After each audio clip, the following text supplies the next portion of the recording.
गेल्या काही महिन्यात शहरात जी काही हत्या झाल्या त्याची मी जबाबदारी घेतो. त्या हत्या मी केल्या. मी त्यांची सगळी माहिती देऊन आत्मसमर्पण करू इच्छितो. हरीने त्याचा गुन्हा स्वीकारला. पोलीस ठाण्यात एकूण शांतता होती. कर्मचक्र 3 वर्षांपूर्वी 41ची लाश लोकल. हरी गाडीच्या दारावर थांबला होता.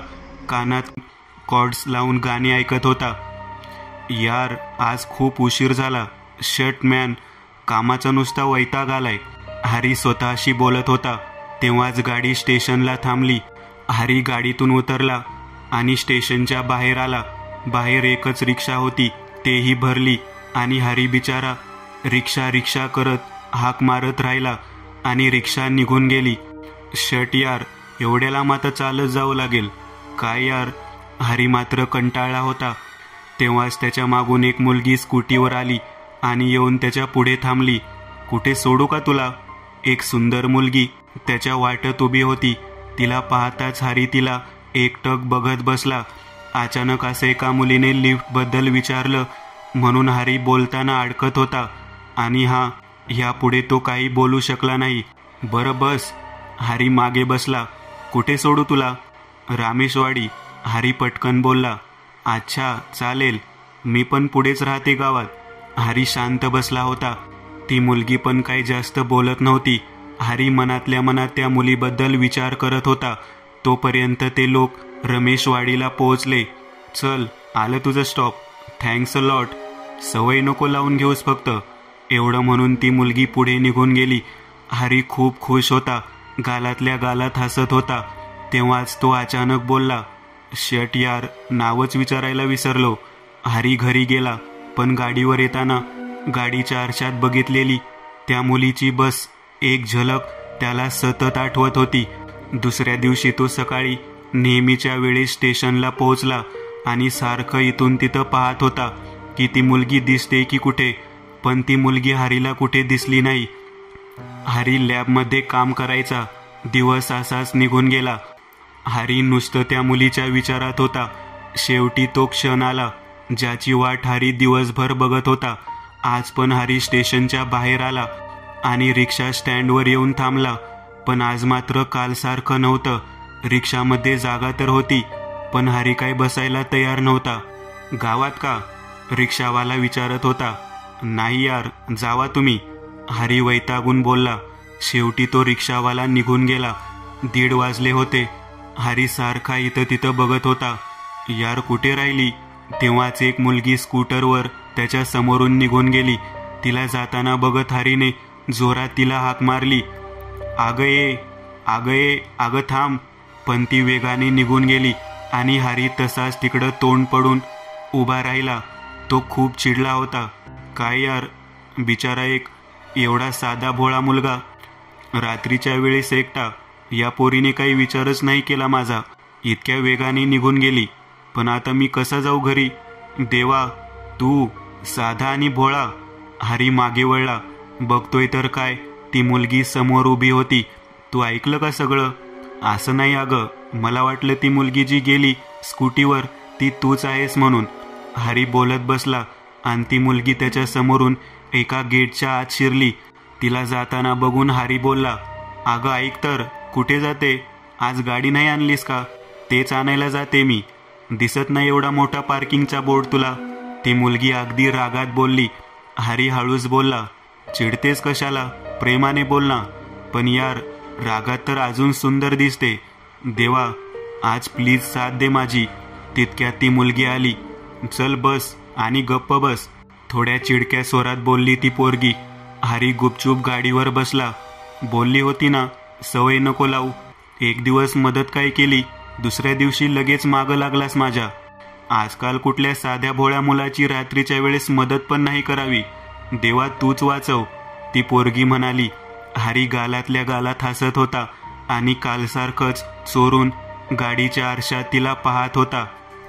चल, आला तुझा स्टॉप, ती पोरगी म्हणाली. हरी गुपचूप खाली उतरला. तिने गाडी स्टार्ट केली आणि परत हरीकडे बघत बोलली, आणि जर रोजची सवय लावायची असेल तर पेट्रोलच्या पैशात भाग द्यावा लागेल. रोज फ्रीमध्ये नाही सोडणार. असं म्हणत गालातच हसत ती पोरगी निघाली. हरी जोरात ओरडून बोलला, अगं नाव तर सांग तुझं, त्यासाठी उद्यापर्यंत वाट बघ. हरी हसायला लागला.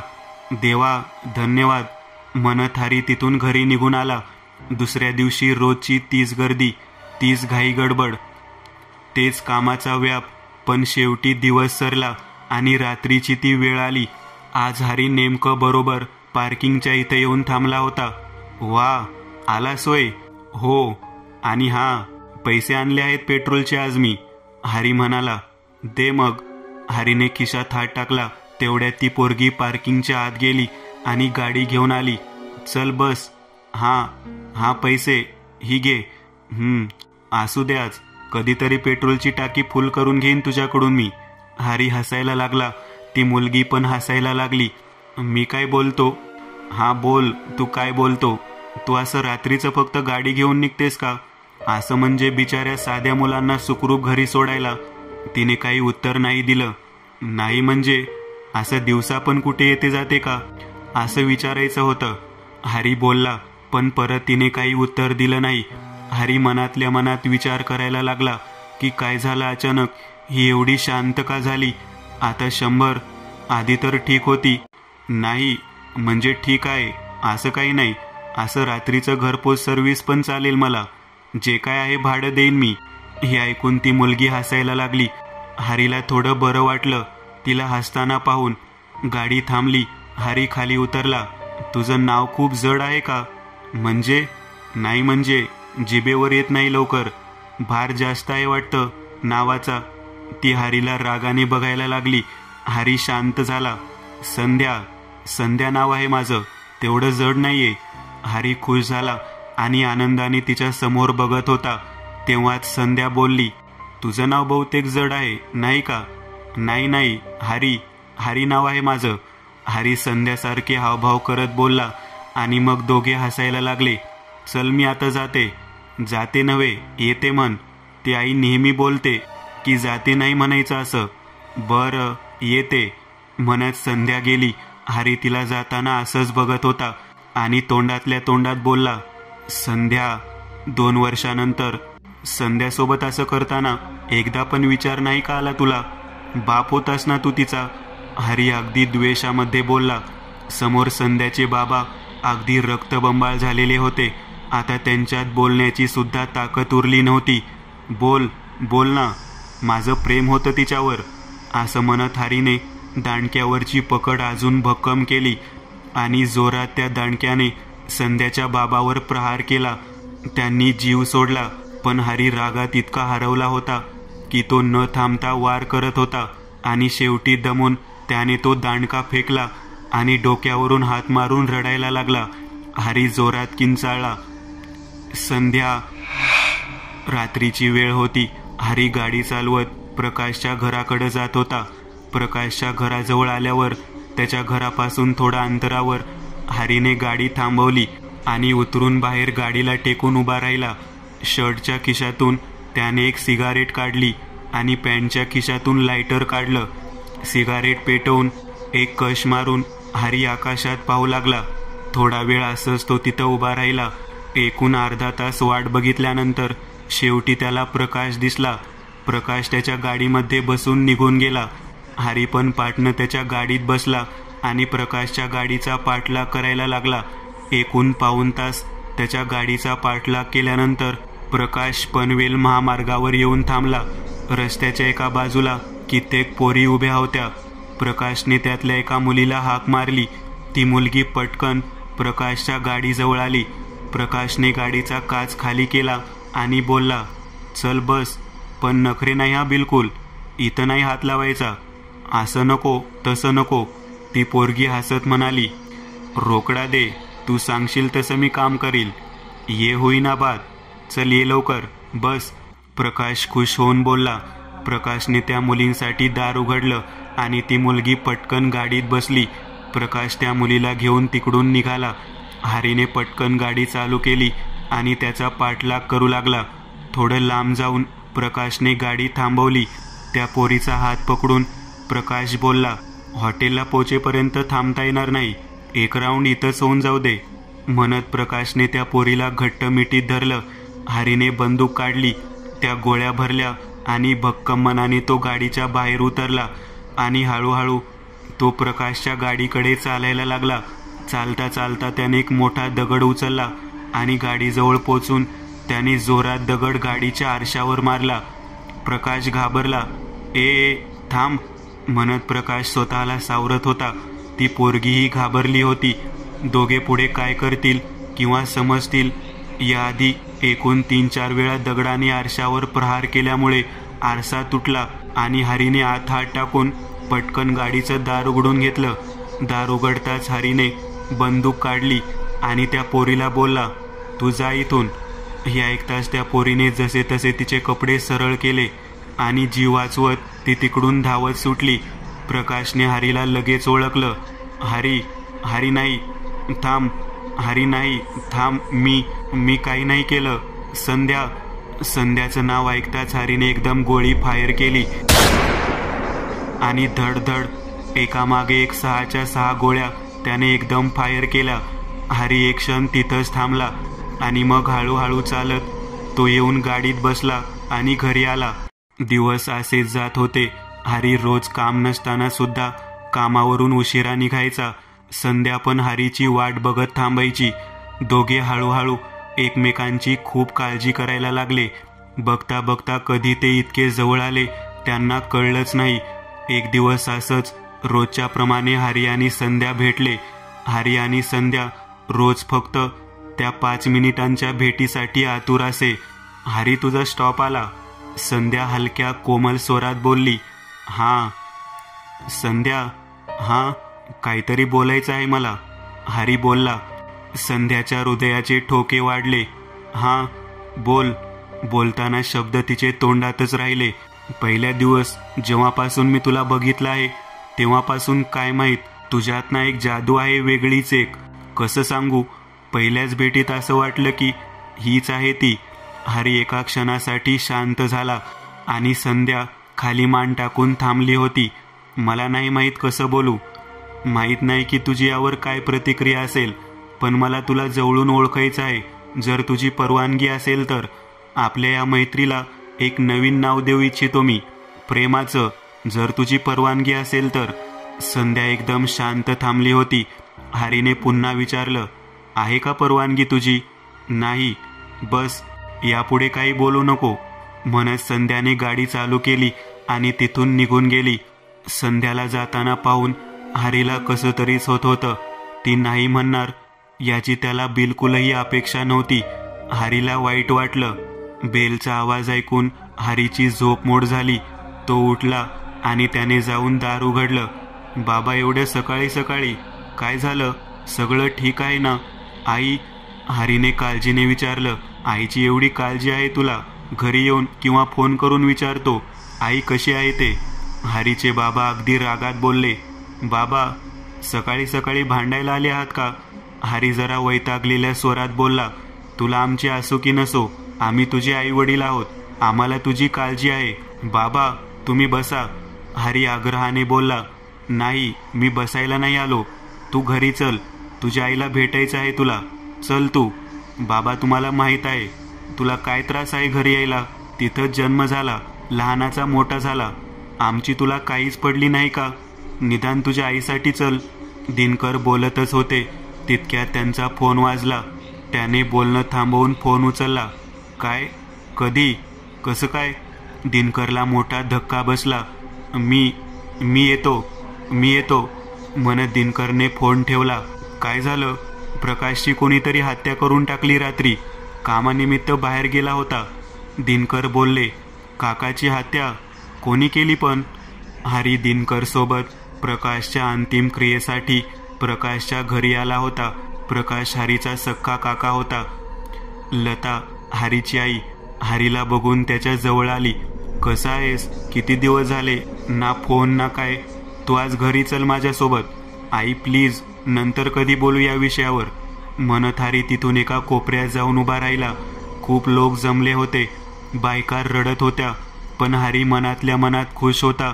की प्रकाश मेला आणि त्याला त्याहून जास्त आनंद या गोष्टीचा होता की त्याला त्याने स्वतः मारलं. संध्या घरी आली. संध्या तिच्या एका मैत्रीण प्रांजल सोबत भाड्याने राहत होती. ओ हो, आल्या बाई. मग आज काय बोलले तुमचे? हरिनारायण, प्रांजल संध्याला चिडवत म्हणाली. पण संध्या काहीच बोलली नाही. तिने तिची बॅग एका बाजूला ठेवली आणि शांत खुर्चीवर बसली. संध्या, काय झालं? शांत काय आहेस एवढी? काही झालं का? हरी भेटला नाही का आज? प्रांजलने काळजीपूर्वक संध्याला विचारलं. नाही भेटला, संध्या हळूच बोलली. मग तो काही बोलला का? हो. काय बोलला? काही नाही. थोडक्यात त्याने प्रपोज केलं मला असं समज, संध्या बोलली. काय बोलतेस यार तू? मग ही आनंदाची बातमी आहे. तू काय एवढी निराश आहेस? त्याला माझ्याबद्दल काहीच माहीत नाही म्हणून. त्याला माझ्याबद्दल काहीच माहीत नाही म्हणून. संध्याने बोलता बोलता लांब श्वास घेतला. पण जर का त्याला माझ्याबद्दल कळलं की मी कोण आहे, कुठून आली आहे, तर तुला काय वाटतं? संध्याला बोलताना मधीच टोकत प्रांजल म्हणाली. काय वाटतं म्हणजे? काय यार तू? चान्स तर घेऊन बघ. नुसतंच का स्वतः सगळं ठरवते? झुरून राहण्यापेक्षा हे बरं राहील की जे काही घडलं त्याला खरं सांगून टाक आणि मग त्याला ठरवू दे. बघ संध्या, सिंपल आहे. त्याला तुझ्यावर प्रेम असेल, खरंच त्याला तुझी काळजी असेल तर तो तुला समजून घेईल. संध्या, खरंच एकदा बोलून बघ हरीसोबत, प्रांजल संध्याला आग्रहपूर्वक म्हणाली. दुसऱ्या दिवशी नेहमीप्रमाणे हरी कामाला गेला. पण आज हरी खूप शांत वागत होता. हरीला सतत रात्री जे घडलं तेच आठवत होतं. सतत त्याला संध्याचे विचार येत होते. तो स्वतःला दोष देत होता की खूप घाई केली. जसा तसा दिवस सरला आणि हरी रात्री आज पण उशिरा निघाला. आज त्याच्या मनाला खात्री होती की संध्या नाही येणार, पण नेमकं तसं झालं नाही.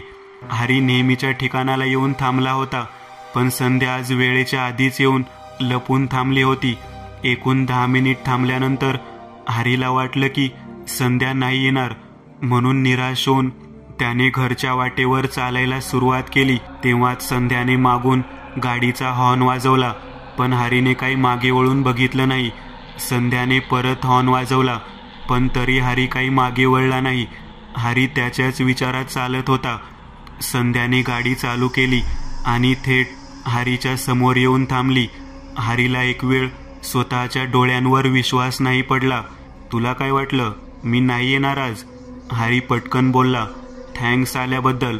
आणि हो, मला खरंच वाटलं होतं की तू नाही येणार, पण सगळं विसरून तू आलीस. मला चांगलं वाटलं. अरे बस बस, किती ते? चल बस, मी तुला सोडते. हरी गाडीवर बसला. पूर्ण रस्त्याभर दोघे शांत होते. हरी, तुझा स्टॉप आला, संध्या म्हणाली. हरी पटकन खाली उतरला आणि येतो म्हणून जाऊ लागला. तितक्यात संध्याने हरीला हाक मारली. हरी. हरी थांबला. हा बोल. संध्या गाडीवरून उतरली आणि हरीच्या जवळ गेली. हरी, तुला वाईट वाटलं? संध्या बोलणं पूर्ण करेल याआधीच हरी बोलला.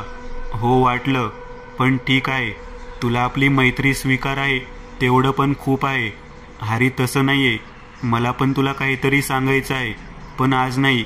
उद्या जर तुला वेळ असेल तर उद्या दुपारी आपण बाहेर कुठेतरी भेटूया का? हरी हे ऐकून खुश झाला.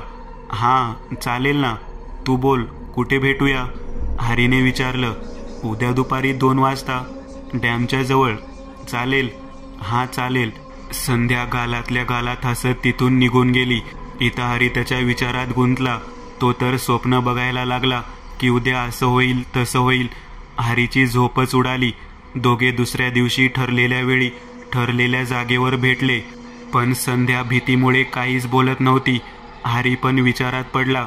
शेवटी हरी बोलला. संध्या, काही झालं आहे का? जवळपास तास होत आला तुला नसेल काय बोलायचं तर ठीक आहे, म्हणजे वेळ घे. पण मला भूक लागली आहे, काहीतरी खाऊया का? संध्या शेवटी तिच्या जागेवरून उठली आणि भक्कम मन करून तिने निर्णय घेतला. हरी, जे मी तुला सांगणार आहे त्यानंतर जे काही तुझा निर्णय असेल मला ते स्वीकार आहे.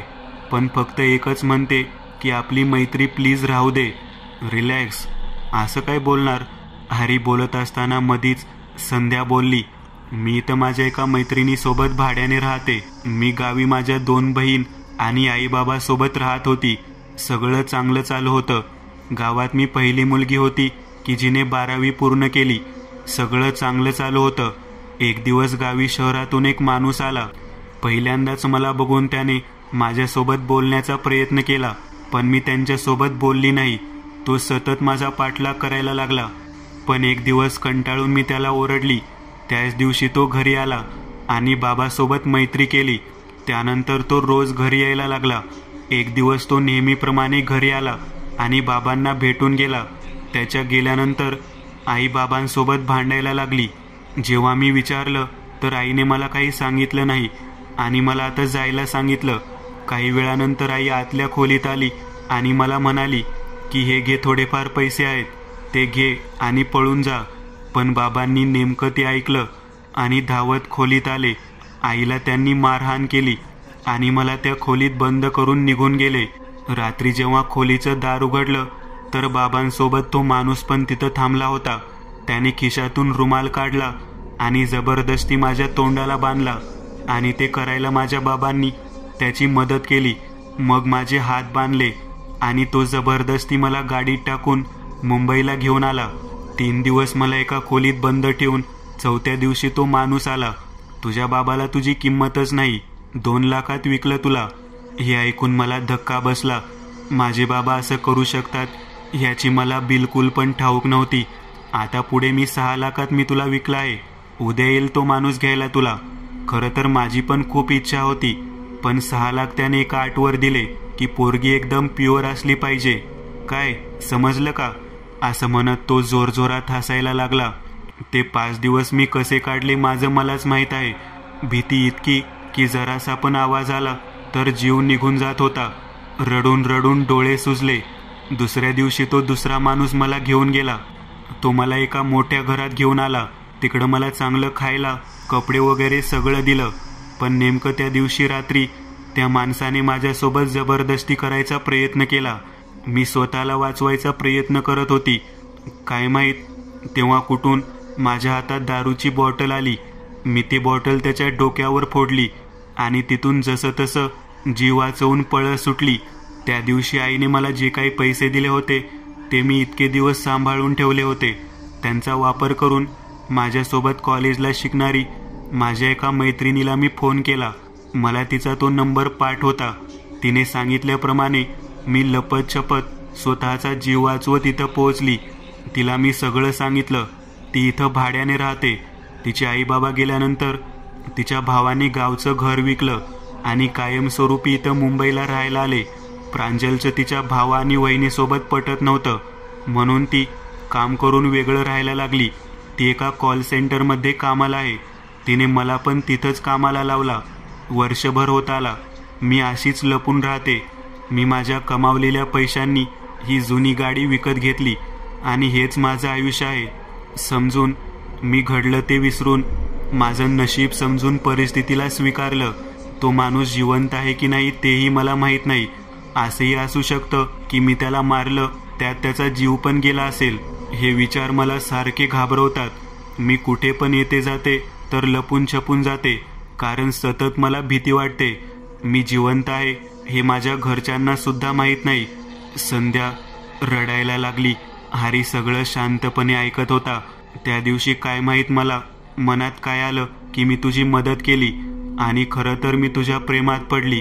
पण मला भीती होती की जेव्हा तुला हे सगळं कळेल तर मी तुला सोडून निघून जाणार असं. हरी मधीच बोलला. संध्याने हो म्हणत मान खाली घातली. ते मी आताही करू शकतो पण नाही करणार. संध्या ही ऐकताच मान वर करून हरीकडे आश्चर्याने पाहू लागली. तेच हरी आपुलकीने संध्याला बघत बोलला. जे काही तुम्हाला सांगितलं ना, एवढं सगळं झाल्यानंतर पण आज तू इथं उभी आहेस. मला अंधारात न ठेवत आज तू माझ्यासमोर जे धाडस दाखवलं आहे तुला मानलं पाहिजे. काळीज लागतं. मला रात्रभर झोप नाही लागली. मी विचार करत होतो की तू काय सांगशील. संध्या तुला मी एकच सांगतो, जितकं सोसायचं होतं तितकं सोसलं. झालं आता बस.